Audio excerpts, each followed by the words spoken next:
Hey, campfire crew, let's get it on.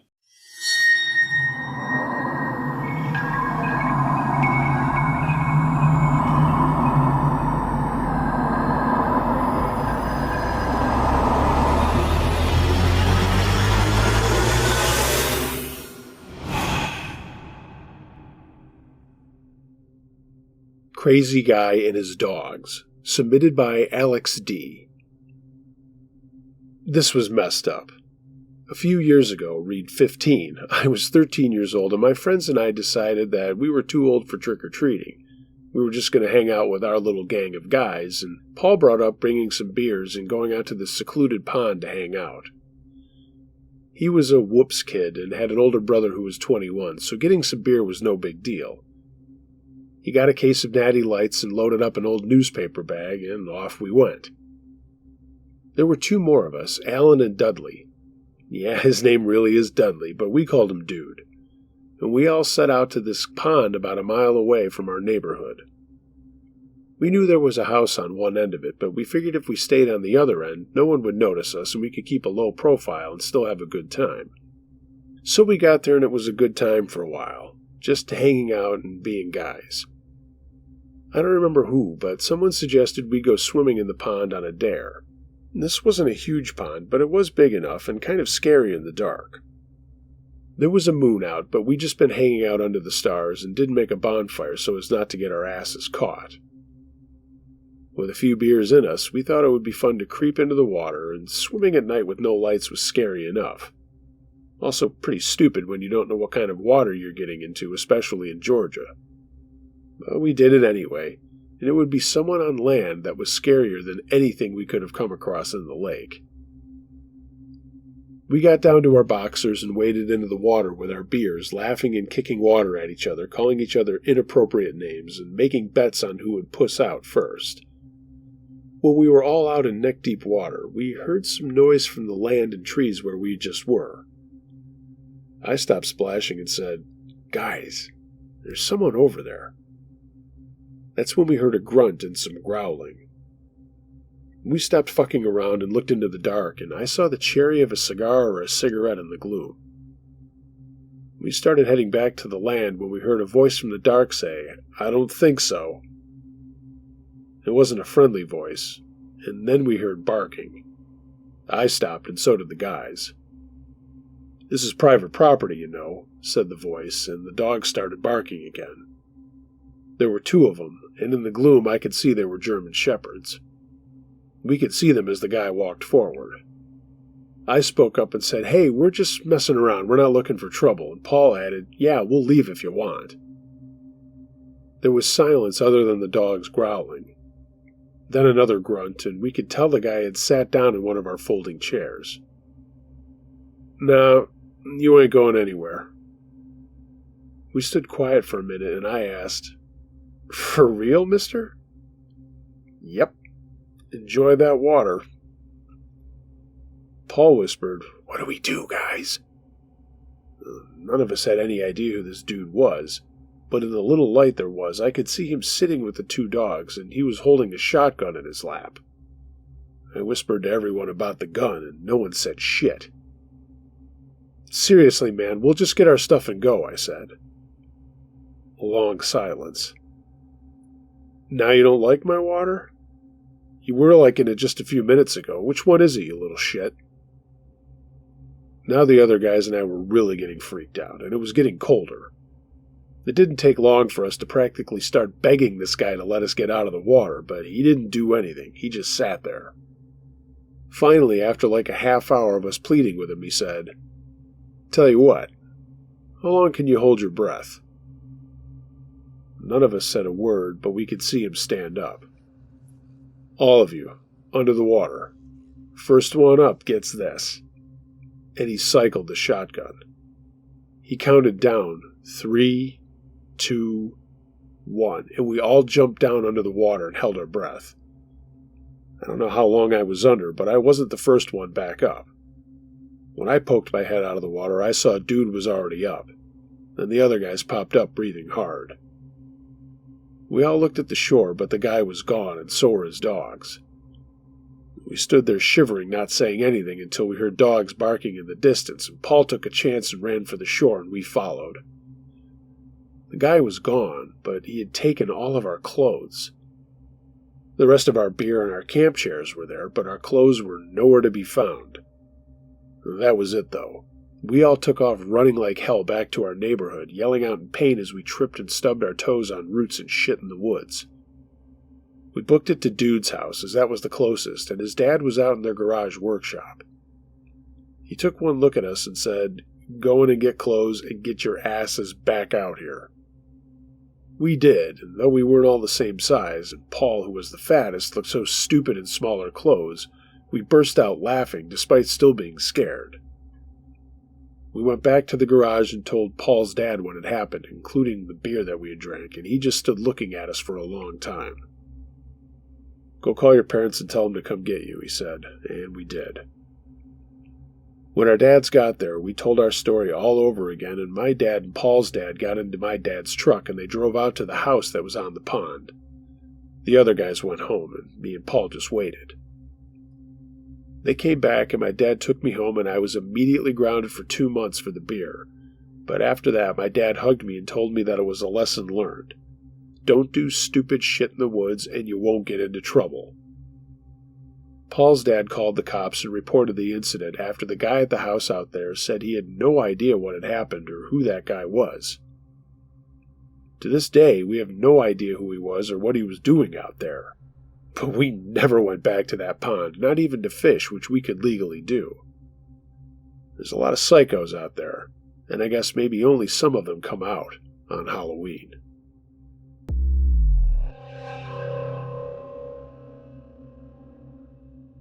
I Could Have Died by Random Radom. When I was in high school, the drama department set up a haunted house for Halloween. It was generally pretty mediocre, and for a play they had recently done, they had a cable hanging from the stage ceiling to which you could wear a harness and hang there. To the cable was attached a fake noose for a scene in which somebody was hung in the play. Only fake in that it didn't cinch up when you put weight on it, but it also didn't have any give. Basically, as long as the harness held you up, the noose fell loose around your neck. I mean, really a stupid idea in retrospect. Naturally, this was implemented into the haunted house, and I volunteered to play a hanging trick-or-treater. I wore a dinosaur outfit and a mask and held a bag of candy and pretended to be dead and just hang there. At one point, I took a break as the harness was riding up in no-no places, and while I was gone, some retards took the liberty of grabbing the noose and swinging around the stage from it. This somehow tightened the noose without my knowing it, and when I returned, I put the mask on, stepped up on the ladder, connected the harness, put the noose around my neck, and let myself hang. The noose tightened around my neck, cutting off the circulation in air, and immediately I began to black out. I could feel myself falling asleep comfortably, and only after a few seconds did it occur to me what was happening. I suddenly remembered that I was hanging there and blindly reached out for the ladder. I pulled myself onto it and relieved the pressure on my throat. My nerves were going nuts, and I was shaking and my head hurt, so I stood there for a moment, then took off the noose and harness and walked away. I'm certain I could have easily hung myself accidentally then and there, and it's clear what would have resulted. Every year, new students would recount the legend of one of the drama students that hung there for hours in the school's haunted house, while families paraded past him unaware that the dead trick-or-treater they were ogling was actually dead. He was only to be discovered by his poor girlfriend at the end of the night. Despite consistent denial by faculty and the real story of what happened to me, that legend still persists.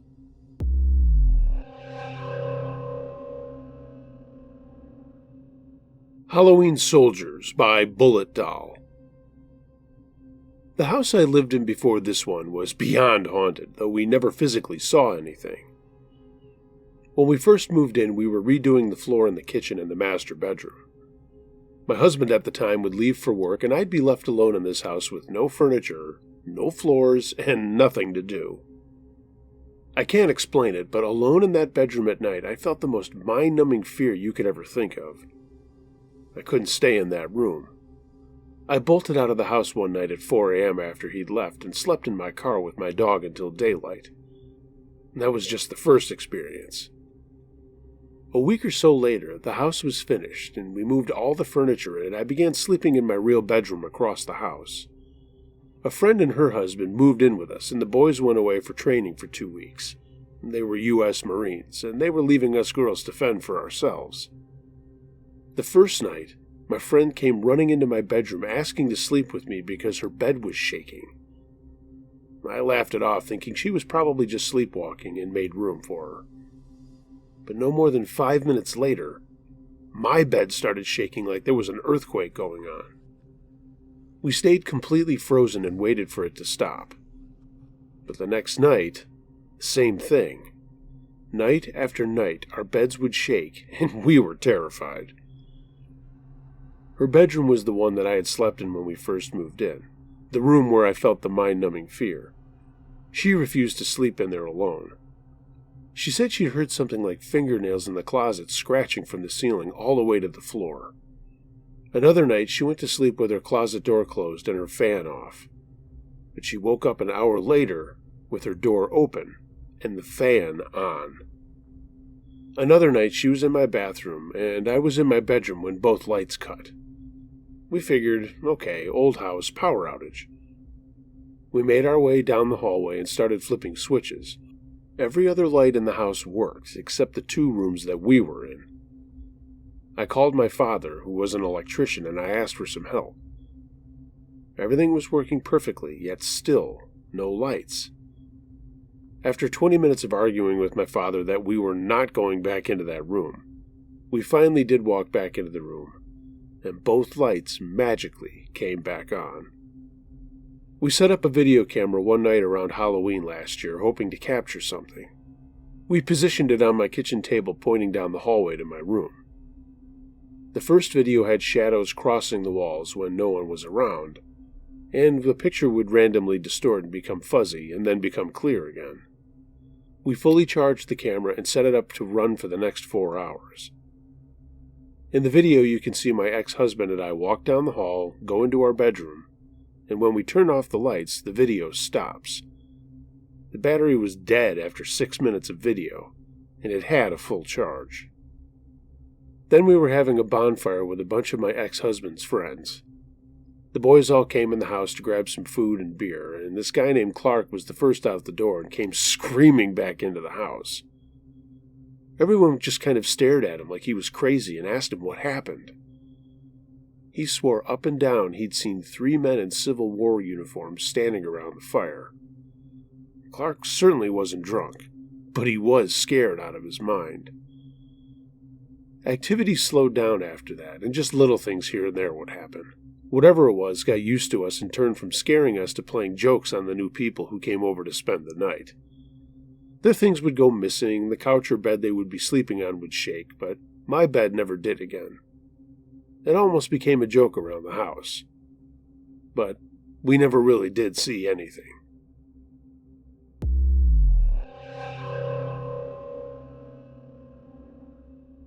Aliens on Halloween, submitted by Terry Trent 76. So this is kind of 2 birds with 1 stone. I've been meaning to send in this story, and seeing as it happens to be something that happened on Halloween, well, here it is. When I was 17, I was not into getting dressed up anymore, but my sneaking out into the woods behind my house with some beer and some pals was in full effect. I mean, what else were we going to do on Halloween as crazy teenagers? Sit inside and watch scary movies? Nah, we wanted to go out, have a small campfire, catch a little buzz, and just hang. This involved 2 of my best friends who I'm still best friends with now. We were in all of each other's weddings and have remained close even though none of us live anywhere near one another anymore. We still get together once or twice a year if we can, and this story always comes up. For the story, I'll call them Bill and Jay. Now, I lived in the middle of nowhere, 5 miles to town, and that town was a long way from a real city. This was in rural Wisconsin, again, Nowheresville, USA. My dad worked for an aviation company about 2 hours from where we lived, but he was a work-from-home guy for 2 days out of the week, and that was even back in the 90s. That comes into play later because he was home on this Halloween when normally he'd have been in Mosinee for 3 normal work days. Anyway, my pals came over and we were just playing PlayStation in my basement until around 7:30 when we decided to trek out through my backyard through some woods to a spot I camped out in a lot in the summer. It was about 3/4 of a mile from my house, far enough away to not arouse suspicion from anyone, and close enough to get home when we needed to. We got all of our mixed beers together that we'd pulled together, and excited because there was some good stuff in with the crap. Killian's Red and Pete's Wicked Ale with the usual Milwaukee's Best. Bill had a small boombox, and with flashlights in hand, we snuck out my back door. My mom wasn't home, she was out doing something with my little sister, and my dad knew that we would sneak out with beers once in a while, and he was just sitting there watching TV. We still snuck out thinking we were badasses. It didn't take us long for us to get a fire going, spread out and dive into the sauce, laughing and talking about the upcoming wrestling season, girls we liked, and stuff like that. Okay, time to get to the crazy shit. It was about 9:30 and I was taking a leak outside the edge of the campfire light. I was looking up into the clear black night at all the stars when I saw something that caught my eye. There was a really bright light off to the north that seemed bigger than all the other stars and planets or whatever was out there. It looked bigger because it was bigger. And it kept getting bigger. And bigger at a pretty fast rate. I finished my piss as this thing was now so bright it was lighting up the entire area we were in, and I turned to see Bill and Jay looking up at it as well. I ran back to the fire as this thing, never really could tell what shape it was, cruised over us and went over the trees to the south. Not one of us said anything until I asked, "What the hell was that?" Bill just said, "It wasn't a plane or a helicopter. It didn't make any noise, man. Didn't you guys notice that?" We agreed. And I will point out there is a small aircraft airfield not far from my house where my dad keeps his plane. But this wasn't a plane, and later when my dad checked, there was only a couple of flights planned for landing out there that night, and there were no emergency landings either. We didn't know that at the time, of course. I grabbed a fresh Killian's, and we saw this thing still lighting up the other side of the forest, and then it looked like it had landed or something. Jay, always the psycho in our group, said we had to go check it out. I thought at first maybe someone was in trouble and we should check it out, but he was just more into it just to do it. We all agreed, and after pounding our beers, we started walking down the path that went through that part of the woods. The light was still bright from that side, but right before we got to the spot where we thought it had landed, the bright lights went out. We were in total darkness, but we made our way down the path to the edge of a clearing where there indeed was some sort of, craft. The best I can say is that it looked like that spy plane, the Blackbird, but bigger on the back end. And it didn't have any landing gear or anything we could make out. It looked like it had just plopped down on the ground. There was a faint light coming from one side of the thing, and that I knew was not a normal craft of any kind, at least not anything I'd ever seen or my dad told me about. We all kind of just crouched down and stared at it, not saying anything. We were there maybe 3 minutes or so, when there was a snapping of a branch right to our right. And we all jumped and looked over, and Jay turned his flashlight onto the shape of a man, or what we thought was a man, walking away from us. Whatever it was, or whoever it was, he was short, maybe 5 feet at the most, and it looked like he had some kind of jumpsuit on. Guys, I'm not making any of this up. This really happened. This man, or whatever it was, kept walking and went back towards this craft thing. I looked over at it and saw 3 more of these men standing around it, and then we saw the one that had been near us join them. In the light coming from this thing, suddenly there was a huge spotlight right on us and a really loud screeching siren-type noise. I almost shit my pants in fear, and all 3 of us ran as fast as we could back to the fire. Just anywhere away from that thing. And just like that, the woods were lit up again as we figured this thing was taking off or whatever. But again, there was no sound at all. When we reached our fire, it was higher in the sky, and then it was just gone. We collapsed near the now almost out fire and sat breathing heavily. I threw another couple of logs on the fire and we all grabbed a beer, and then we heard more branches cracking and for a frightened moment thought it was those things coming back for us. It was only my dad who stepped into the light and asked what the hell was going on. Were we shooting fireworks off or something? We spilled the beans, and like I said, my dad was cool about us drinking knowing we weren't driving around or anything, and then asked us for one. We told him everything we had seen, and he just shook his head thinking we were making the whole thing up. But we finally led him back to the site where everything went down. Where the craft had landed, there were indentations in the grass and dirt that something big had been there. There was also this weird smell in the air. I don't know why my dad's presence made us feel better or bolder, but it did, and we weren't wigged out to be there after our experience. He just said we'd have to come back and look at things in the morning, but he was going to make some calls that night. We called it a night, but my pals decided to crash at our place, and as we were settling down in our rec room, my dad came in and said he'd called the airstrip that was right near our house to see if they had seen anything. They actually were manned that night for a couple of flights coming in, but had not picked up anything like that on radar, and hadn't seen any of the lights we had seen, including the one my dad saw when he thought we were shooting off fireworks. But one pilot did mention asking about the field's new lights that had been put in as he made his approach, but the ground crew had no idea what he was talking about. They had just turned on the same old lights, and there was nothing new or bright about them. That freaked us out even more to know that what we saw was real and someone else had seen it too, even though from a distance. Eventually we went to bed, and the next day we went back to check things out with my dad and the sheriff who he'd called, but things looked pretty much back to normal. We still talk about that night to this day and wonder just what the hell we had seen.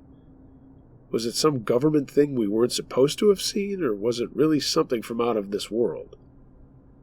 We still don't have answers. I guess we never will. Have to say, though, I've never spent a Halloween night like that ever again.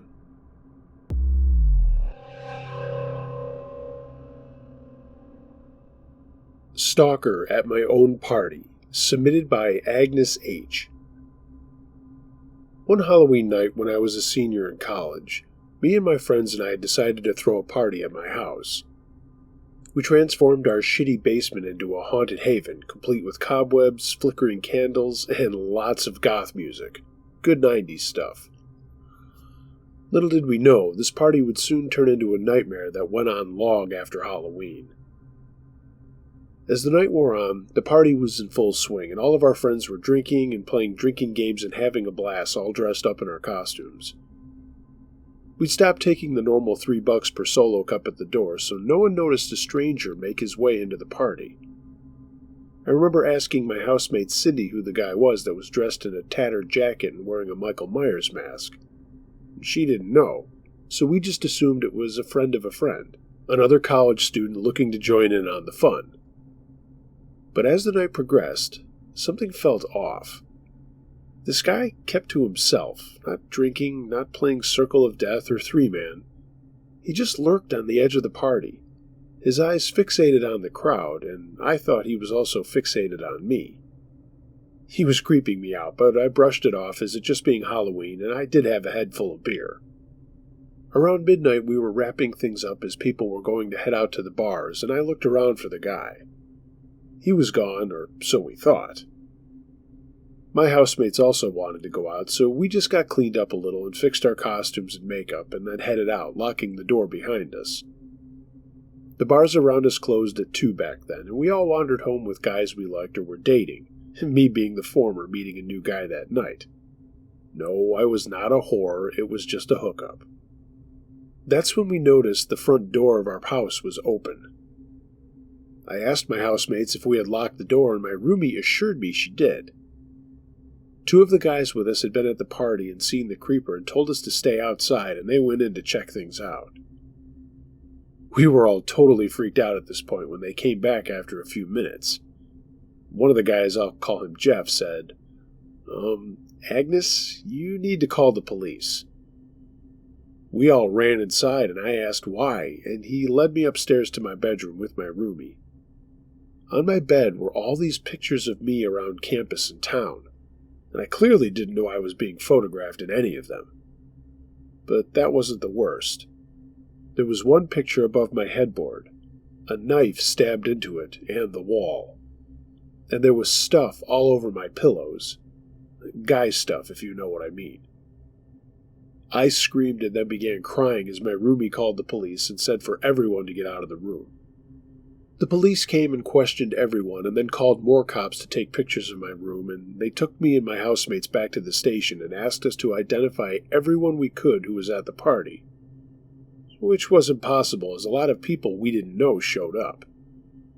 Their investigation lasted for 3 more days, and I was told to not go back to the house, and I actually just went home for 2 weeks and answered their questions and stuff over the phone. They didn't have any leads, no clue to who this guy was, and my parents immediately said I was not going back to school until maybe next semester. I took a bunch of incompletes and ended up transferring despite wanting to see school through with my friends. The guy was never caught. No one had a clue about who he was, and while part of me would like to know who he was, I'm glad we never crossed paths again. I am convinced it was the guy in the mask, but it really could have been anyone at the party. So, to the asshole who ruined my senior year of college, go fuck yourself, and I hope something bad has happened to you. The hell with all this let's not meet shit. I hope you're dead.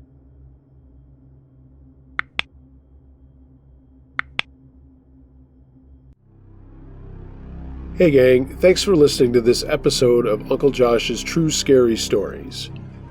If you have a true scary story of any nature that you'd like to hear narrated on this podcast or channel, email it to unclejoshtruescarystories@gmail.com. I read them all. Thanks to everyone who submitted a story for this year's Halloween episode, and I apologize I haven't been uploading that much lately. I plan on changing that in the near future. Thanks again to everybody who did take the time to send me a story. And to those who held out this year, shame on you. Be better. If you haven't already, please like, share, and subscribe to this channel. And of course, you can follow me on social media. Links to that are in the description below. If you want to take your support a step further, check out my page on tpublic.com. And of course, find me on Patreon. Links to that are in the description below as well. Everyone, I hope you have a safe and happy Halloween, and until next time, be wary of things that go bump in the night. It could be anything. A ghost, a monster, or the guy next door.